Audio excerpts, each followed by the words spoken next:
नमस्कार बच्चों, मेरा नाम है राहुल और आप देख रहे हैं सीबीएसई क्लास। तो आप लोगों के पेपर जल्द ही आने वाले हैं। सीबीएसई आदर्श प्रश्न पत्र 2021-22 इंग्लिश माध्यम वालों ने सीबीएसई ने तो दे रखा है, लेकिन हिंदी वालों के लिए क्या? हिंदी वालों के लिए अलग से मेहनत करनी पड़ती है प्यारे बच्चों। तो आप लोगों के लिए मेहनत करने के लिए मैं तैयार हूँ और ये हिंदी माध्यम के लिए मैं लेके आ चुका हूँ। क्या सीबीएसई आदर्श प्रश्न पत्र जो सीबीएसई ने जारी किया है, 1 महीने हो गए मैं वेट कर रहा हूं, लेकिन नहीं, वो उनको हिंदी मीडियम में अपलोड ही नहीं करना है। वो माई सीबीएसई क्लास के ऊपर भरोसे है कि वो जुगाड़ करे, हम क्यों करें। चलो कोई नहीं प्यारे बच्चों, मेरे अगर आप माई सीबीएसई क्लास से जुड़े हो तो आपको पता होगा हिंदी मीडियम का हम ये यहाँ पे कराते हैं, चाहे साइंस हो या मैथ, विज्ञान हो या गणित। तो अधिकतम 40 अंक ये तो आप पढ़ चुके होंगे। क ख ग में होगा, क्योंकि हम डीओई वाला भी करा चुके हैं, ये तो आपको पता ही होगा। और जो बच्चे पहली बार नई बार आ रहे हैं वो देखिए, क्योंकि हमें डीओई जो दिल्ली के तरफ से मिला था अभ्यास प्रैक्टिस पेपर, देखो यहाँ नहीं लिखा लेकिन मैं साइंस और में लिखा था, डीओई की तरफ से ये मैंने डाउनलोड किया था और ये मैंने कराया। इसमें 3 भाग थे, 1 2 3, तीनों भाग में करा दिए थे। कोशिश करूंगा मैं इसकी भी 3 भाग बनाऊं। एक भाग काफी लंबा पड़ जाता है प्यारे बच्चों, मुझे अपलोड करने में समस्या आती है क्योंकि मेरी वीडियो होती है, ठीक है, स्क्रीन रिकॉर्डर नहीं है। तो चलिए खंड क से स्टार्ट करते हैं। खंड क में 24 प्रश्न है और कोई 20 प्रश्नों को उत्तर दीजिए, मतलब 4 का डिस्काउंट दिया गया है। तो पढ़ते हैं। प्रथम उत्तरित 20 प्रश्नों को ही सही मूल्यांकन होगा, मतलब पहले ही सही है। और कई बच्चे कमेंट कर पूछ रहे कोई गलत तो नहीं है? गलत उत्तर के अंक नहीं काटे जाएंगे, घबराने की जरूरत नहीं है, ठीक है। कई बच्चे सोच रहे, कई नहीं 2-3 बच्चे, तो उनको लगा कहीं गलत दे दो, गलत नंबर तो नहीं होगा, तो ऐसा नहीं है। तो चलिए पहला स्टार्ट करते हैं।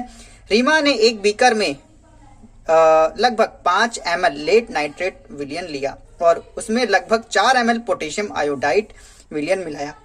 उसमें परीक्षण किया। जब उसने ऐसा परीक्षण करता है तो क्या मिलता है? विलियन लाल हो गया, पीले रंग का अवक्षेप प्राप्त हुआ, सफेद रंग का अवक्षेप प्राप्त हुआ, अभिकारक मिश्रण में के ताप में वृद्धि हुई। तो इसका आंसर है पीले रंग का अवक्षेप प्राप्त हुआ, ठीक है। प्रश्न नंबर 2 की तरफ चलते हैं। जब प्रश्न नंबर 2 की तरफ चलते प्यारे बच्चों, आपने देखा था ये टीओई के भी आपके प्रैक्टिस पेपर में दिया गया था, सीबीएसई के प्रैक्टिस पेपर में दिया गया है और इससे पिछले वाले जो 2020 था उसमें भी प्रैक्टिस पेपर में दिया गया था। तो ये काफी इंपॉर्टेंट है। और ये चीज कहां से आई है एक बार हम पढ़ लेते हैं, ठीक है। जो ये परखने लिए तो जो ये परीक्षण है, ताकि आपको बुक दिखा दूंगा तो काफी हद तक आप लोगों को ध्यान हो जाता है। बहुत सारी चीजें आपको रंगीन में देखने के बाद समझ में आती है। तो ये है आपका, ठीक है, चित्र 2.1। दानेदार जिंक में टुकड़े के साथ तनु सल्फ्यूरिक अम्ल की अभिक्रिया एवं ज्वलन द्वारा हाइड्रोजन गैस की जांच हो रही है, ठीक है। तो आप इसे ज्यादा डिटेल्स के लिए पेज नंबर 21 देख लीजिएगा एनसीईआरटी का, ठीक है। तो इसमें दिया गया है, तो आप समझ चुके होंगे उसी प्रकार किया है। तो यहाँ पे दानेदार दिए गए प्रयोग में गैस ए की पहचानी। गैस ए कौन सी है? जो यहाँ पे गैस निकल रही है वही होगी। और यहाँ पे फट फट की ध्वनि के साथ गैस का दहन, जब पटपट की या फटफट की ध्वनि की आवाज के साथ गैस निकलती है, कौन सी गैस होती है? वो हाइड्रोजन गैस होती है। नाइट्रोजन तो बिल्कुल भी नहीं होती, ऑक्सीजन नहीं होती, नहीं कार्बन डाइऑक्साइड। तो इसका आंसर हो जाएगा हाइड्रोजन, ठीक। और याद रहे कभी भी फटफट की ध्वनि के साथ जो गैस निकलेगी वो ज्यादातर हाइड्रोजन ही होती है, ठीक है, 10th क्लास तक के लिए।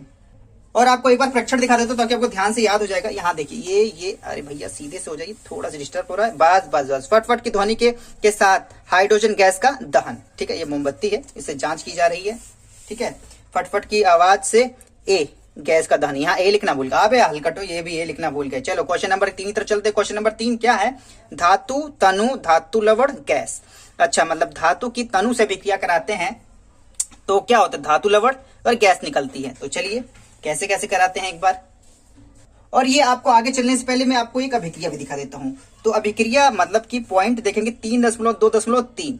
क्या होता है जब धातुओं को अम्लों के साथ अभिक्रिया कराते हैं? तो धातु तनु अम्ल, तो यही है तनु अम्ल मान लेते हैं इसे, ठीक है। तनु अम्ल भी होगा वो आपका, ठीक है। तो लवण और हाइड्रोजन गैस निकलती है, लवण और हाइड्रोजन गैस। उम्मीद है आप लोग को साफ साफ दिखाई दे रहा होगा, ठीक है। तो यहाँ पे धातु लवण और एक है गैस। अब चलिए देखते हैं क्या क्या चीजें निकलती हैं यहाँ पे एक बार अभिक्रिया में साथ। यहाँ पे देखिए, यहाँ पे है धातु कॉपर लेते हैं तो गैस निकसित होती है, हाँ। आयरन मैग्नीशियम जिंक सभी आपके धातुएं हैं, क्या सब में गैस निकलती है? हाँ नहीं हाँ। अब देखिए कॉपर के साथ गैस निकसित नहीं होती, गैस यहाँ पे नहीं होना चाहिए, गैस नहीं निकलती किसके साथ? कॉपर के साथ, जब आपकी तनु अम्ल के साथ अभिक्रिया कराते हैं। तो अभी तो हमने ही पढ़ा था, देखो चीज बच्चों सॉल्व कराने के साथ अगर चीज आप समझ जाओगे तो पेपर में आगे तो चीज को हो सकता है क्वेश्चन घूम गया है। तो कॉपर के साथ नहीं करती थी, आयरन के साथ हाँ करती है, ठीक है। गैस निकलती है, हाँ आयरन के साथ गैस निकलती है। मैग्नीशियम के साथ, हाँ मैग्नीशियम के साथ भी अभिक्रिया होती है, गैस देखो यहाँ पे नहीं, यहाँ पे हाँ होना चाहिए था, गैस यहाँ निकलती है, ठीक है। जिंक जिंक के साथ होती है गैस निकलती है, हाँ तो जिंक के साथ होती है गैस निकलती है, ये सही है। आयरन के साथ होती है गैस निकलती है, ये सही है। और कॉपर के साथ होती है गैस निकलती है, हाँ तो गलत है, कॉपर के साथ नहीं निकलती। इस चीज को समझने के लिए मैं आपका एनसीईआरटी ले आता हूं, ठीक है। एनसीईआरटी में ध्यान से देखेंगे, यहाँ पे मैं एक लाइन पढ़ लूं, उसी के आगे है 3.2.3 के आगे की ही कहानी है, ठीक है। तो आपने देखा होगा कि बुलबुले बनने की दर मैग्नीशियम के साथ सबसे अधिक थी। अब मैग्नीशियम के साथ गैस, इस स्थिति में अभिक्रिया सबसे अधिक ऊष्माक्षेपी थी। अभिक्रिया की घटती क्रम मैग्नीशियम के साथ, एल्यूमिनियम के साथ, जिंक के साथ, फेरिस मतलब लोहा। कॉपर की स्थिति में न तो बुलबुले बनते और न ही ताप में कोई परिवर्तन होता है। इससे पता चलता है कि कॉपर तनु HCl या तनु अम्ल के साथ अभिक्रिया नहीं करता, तो ना ही वो निकालता है। और यहाँ के साथ इसमें क्या था, फेरिस के साथ गैस भी निकालता है। अब देखो यहाँ पे फेरिस के साथ गैस भी निकालता है, हाँ तो यहाँ पे ठीक है, चीजें समझ में आ रही होंगी प्यारे बच्चों। तो इसका आंसर होगा कि 2 ही सही है आपके, दूसरा चौथा ऑप्शन डी बिल्कुल सही है। चीजें समझ जाएंगे तो समय तो लगा ही लगेगा, लेकिन आप कॉन्सेप्ट अगर क्लियर है तो अच्छी बात है। प्रश्न नंबर 4, निम्नलिखित में से कौन सा सही संतुलित रासायनिक समीकरण है प्यारे बच्चों? ये तो आप बता सकते हैं आसानी से, तो ये आपका कमेंट के माध्यम से जरूर बताइए, ठीक है। क्योंकि हमने डीओई वाले में किया था एक संतुलित रासायनिक समीकरण, ये तो आपको आसान तो आना चाहिए। तो कमेंट के माध्यम से बताइए इसका answer A, B, C, D में से कौन सा सही है। क्वेश्चन नंबर 5 की तरफ चलते हैं। क्वेश्चन नंबर 5 इसी से मिलता जुलता एक क्वेश्चन आया था आपका डीओई में। निम्न ग्राफ द्वारा एक उदासीन अभिक्रिया दर्शाइए। अम्ल, क्षार, लवण प्लस क्षार, ठीक है। अम्ल और क्षार मिलता है, लवण और जल मिलते हैं। क्षारक में अम्ल का आधिक्य है, कौन ज्यादा है? अम्ल अधिक है, ऐसी अभिक्रिया हो रही है। लेकिन वो जो लवण बन रहा है वो अम्लीय है, अधिक है, मिलने पर पीएच का परिवर्तन होता है। तो पीएच कैसा होगा? अब यहाँ पे देखो, यहाँ पे दोनों का अम्ल और लवण दोनों बराबर होंगे। यहाँ पे अम्ल और लवण दोनों बराबर होंगे, लेकिन क्या कहला, अम्ल अधिक होना चाहिए। जैसे जैसे 7 से हम कम जाते हैं तो अम्ल बढ़ता चला जाता है। तो जिसका ये पॉइंट है वो डी ग्राफ में के द्वारा अम्ल और लवण दोनों की उपस्थिति दर्शाइए गई। तो यहाँ डी में, ठीक है, यहाँ पे दोनों तो हैं लेकिन अम्ल और लवण दोनों बराबर, लेकिन डी पे अम्ल और क्षारक दोनों हैं, लेकिन यहाँ पे अम्ल ज्यादा है। इस वजह से ये ऑप्शन डी बिल्कुल सही है। डी का आंसर डी बिल्कुल सही है, ठीक है। तो एक चीज भी दिखा देता हूं ताकि आपको ध्यान रहे पीएच वाला, ठीक है। जब 7 से कम जाता है तो वो अम्ल, बढ़ती हुई अम्लता, 7 से कम है तो अम्ल बढ़ता है और 7 से ज्यादा तो क्षार होता है। तो 7 से कम जा रहा है तो अम्ल बढ़ जाएगा। तो दोनों है यहाँ पे, लेकिन अम्ल ज्यादा है, ठीक है। ये बस ध्यान रखने वाली बात है। क्वेश्चन 6 का आंसर आपको टेलीग्राम पे बताया जाएगा। क्वेश्चन नंबर 7 पे आते हैं, ठीक है। कुछ चीजें टेलीग्राम के लिए भी छोड़ देते हैं, ठीक। क्वेश्चन नंबर 7, कॉपर व ऑक्सीजन में होने वाली अभिक्रिया का प्रकार। कॉपर और ऑक्सीजन में विस्थापन अभिक्रिया, अपघटन अभिक्रिया, संयोजन अभिक्रिया, द्विविस्थापन अभिक्रिया। कॉपर ऑक्सीजन, कॉपर क्या है आपका कॉपर होगा Cu प्लस ऑक्सीजन O2, तो CO2 CuO, ठीक है। तो ऑक्सीजन बराबर कर देंगे यहाँ पे। तो किसी भी आपका धातु की ऑक्सीजन के साथ अभिक्रिया करते हैं, धातु ऑक्साइड बनाता है। तो ये संयोजन अभिक्रिया के अंदर आता है, संयोजन अभिक्रिया। तो इसे पेंसिल से टिक कर देते हैं। क्वेश्चन नंबर 6 का है संयोजन अभिक्रिया। क्वेश्चन नंबर 7 पे आते हैं। 7 नहीं, क्वेश्चन नंबर 8 पर। क्वेश्चन नंबर 8 इस प्रकार से है, इसको बनाने के लिए आपके पास बुझा हुआ चूना होना चाहिए, ठीक है। CaOH का उल्टवाइज, Ca हाइड्रोक्साइड, ठीक है। तो आपका यहाँ पे सोडियम है और यहाँ पे HCl है, ठीक है। यहाँ पे तो आपका कैल्शियम तो है ही नहीं, इस वाले में तो बनेगा ही नहीं। इस वाले में कैल्शियम है, लेकिन मैंने बताया था आपका बुझे हुए चूने से बनेगा आपका, ठीक है। तो ये आपका बी ऑप्शन सही है, इस वाले का बी। तो इसमें है बी का बी बिल्कुल सही है। क्वेश्चन नंबर 9 की तरफ चलते हैं। क्वेश्चन नंबर 9 चलते हैं। एक सांद्र अम्ल को तनुकृत करते समय उत्पन्न ऊष्मा से आप स्वयं को कैसे सुरक्षित रख सकते हैं? मतलब आपके पास एक अम्ल मतलब बीकर है, अगर उसी में आप कुछ चीज मिला रहे हो, अगर अम्ल में है, अगर जल मिला रहे हो तो इसमें से ये गर्म हो सकता है, ठीक है। तो इसकी ऊष्मा से किस प्रकार से बचेंगे? जल में अम्ल मिलाए एवं इसे लगातार हिलाते रहें, ठीक है। जल मतलब जल है और इसके अंदर अम्ल आ रहा है, ठीक है। अम्ल है, अम्ल और अम्ल में जल मिलाए, अम्ल में अब है अम्ल, उसके अंदर जल आ रहा है, ठीक है। अम्ल में जल तथा इसके बाद क्षार मिलाए। अच्छा, अम्ल में क्षारक मिलाएं एवं इसे लगातार हिलाएं। अब देखो यहाँ पे चीज ये क्या है, कभी भी तनुकृत करते समय आपका जल में अम्ल मिलाना चाहिए। जल के अंदर अम्ल मिलाते हैं, ना कि अम्ल के अंदर जल, दोनों एक ही है। दूध में पानी या पानी में दूध, लेकिन यहाँ पे बच्चों तनुकृत होता है और यहाँ पे ऊष्मा उत्पन्न होती है, इसीलिए जल के अंदर आपको थोड़ा थोड़ा अम्ल मिलाना होता है। बच्चे इन दोनों को लेकर हमेशा कंफ्यूज रहते हैं, तो कंफ्यूज मत हो, जल में अम्ल मिलाए और इसे लगातार हिलाते रहें। आपने देखा होगा साइंस वगैरह में और CID वगैरह में तो ये दिन भर ही करते रहते हैं वो सब। क्वेश्चन नंबर 10, एक कंकाली समीकरण को संतुलित करना क्यों महत्वपूर्ण है। देखो कंकाली समीकरण, अगर जिस बच्चे ने मेरा ये मतलब जो लेक्चर मैंने कराए थे, अध्याय साथ के साथ कराए थे, मैंने कहा था कंकाली समीकरण किसे कहते हैं, जो असंतुलित समीकरण होता है, ठीक है, उसे हम कंकाली समीकरण कहते हैं। अगर क्वेश्चन नंबर मैं चौथे पे आऊं, निम्नलिखित में से कौन सा सही संतुलित रासायनिक समीकरण है, संतुलित, और बाकी असंतुलित है, जितने भी असंतुलित उसे कंकाली समीकरण कहते हैं। तो चलिए कंकाली समीकरण को संतुलित करना क्यों महत्वपूर्ण होता है, ये कक्षा 9 में आपने पढ़ा था, ठीक है। ऊर्जा संरक्षण के नियम के अनुपालन में, स्थिर अनुपात नियम के अनुपालन में, द्रव्यमान संरक्षण के नियम, द्रव्यमान संरक्षण के नियम, संवेग संरक्षण, संवेग वाला कोई मतलब नहीं बनता, द्रव्यमान संरक्षण के नियम में, ठीक है। क्वेश्चन नंबर 11 पे आते हैं। मानव श्वसन तंत्र में दिए गए चित्र का ध्यान पूर्वक अध्ययन कीजिए। 1, 2, 3, 4 के अंकित किया गया है, पहचान और कार्य का निवेदन कीजिए। पहचानिए इसे। 1 ये क्या दिया गया है आपकी, फिर 2 ये क्या दिया गया है, 3, 4, इसमें बहुत सारी चीजें होती हैं। तो चलिए मैं आपको एक और चीज दिखा दूं जिससे आपको क्लियर और समझ में और सारी चीजें आप लिख लें, ठीक है। इस चीज का प्यारे बच्चों आप स्क्रीनशॉट ले सकते हैं, ठीक है। और मैं क्लास 10 के जो मैं टेलीग्राम है उस पर भी इसकी मैं फोटो खींच के दे दूंगा, ताकि आप और भी चीजें आप इसके अच्छे से जान सके। तो चलिए इसके हम भर देते हैं। कोपिकाएं तो अंदर होती हैं, ध्यान से देख रहे हो ना। तो चलिए इसे भरना शुरू कर देते हैं हम फटाक से। अब बिल्कुल सही सही भरते हैं। और इस बच्चे का मुंह थोपड़ा इधर है, इसका मुंह थोपड़ा इधर है, दोनों आपस में मैच कर रहे हैं, वाह जी वाह, दोनों भाई भाई हैं, मरे होते हुए भाई भाई। चलिए पहले पे आते हैं। जो पहला है आपका, तो क्या नाम होगा एक का, फर्स्ट का, और यहाँ पे देख लेते क्या दिया गया। अच्छा ये है और ये इस वाली की बात कर रहा है। तो अच्छा, तो इनका कार्य पूछा गया है, देख रहे कुछ अजीब तरीके से दिया गया है। 10th क्लास में हो, ठीक है। तो श्वास नली अंतः श्वसन, मेरे को लगा यहाँ पे इनके निशान भरने होंगे, लेकिन नहीं, यहाँ पे ऑप्शन के हिसाब से देखो देखने के लिए श्वास नली अंतः श्वसन के लिए अस्थायी वलय होते हैं। नहीं, ये गलत गलत गलत स्टेटमेंट है, श्वास नली इसलिए नहीं होती।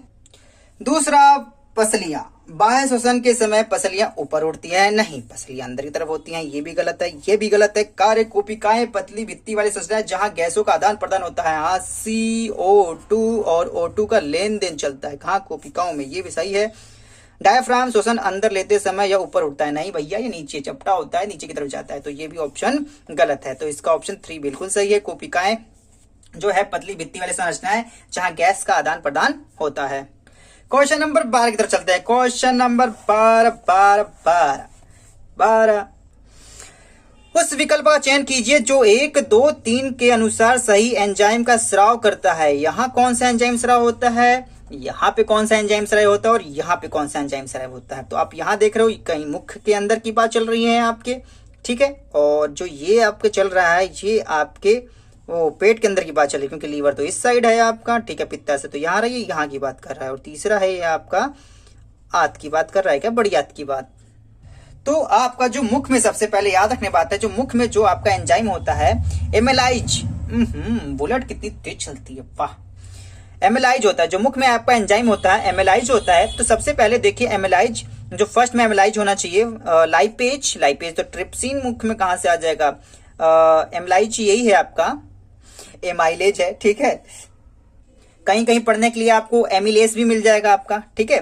तो यही से ये मुख वाला यही से, बाकी तो मुख से चेंज मैच नहीं हो रहे, तो ये इस वाले को काट दूंगा, पहला और तीसरा, और जो बाकी है तो चेंज मिल तो जाएंगे ही। दूसरा ये आपका कहाँ की बात कर रहा है, आपका पेट में मिलता है आपका, ठीक है। पेप्सिन जो आपका पेट मिल जाए, जो ट्रिप्सिन है आपका अग्नाशय के आसपास मिल जाता है, ये अग्नाशय में दिखा रहा होगा, ठीक है, बड़ी आंत में नहीं होगा, अग्नाशय भी होगा, ठीक है। तो चलिए क्वेश्चन नंबर 13 पे चलते हैं। रंध्र का खुलना व बंद होना निर्भर करता है। और जब हम डीओई की कर रहे थे, डीओई की जब प्रैक्टिस पेपर हम कर रहे थे, वहां पे रंध्र भी आया था। तो चलिए एक बार रंध्र की शक्ल देख लेते हैं प्यारे बच्चों। मेरे पास बुक है, मैं तो आपको रंध्र दिखा देता हूँ। रंध्र देखिए, ये रहा रंध्र, खुला रंध्र और ये बंद रंध्र। ठीक है, ये दोनों आपके रंध्र हैं। चित्र अच्छे से ध्यान से देख लीजिए।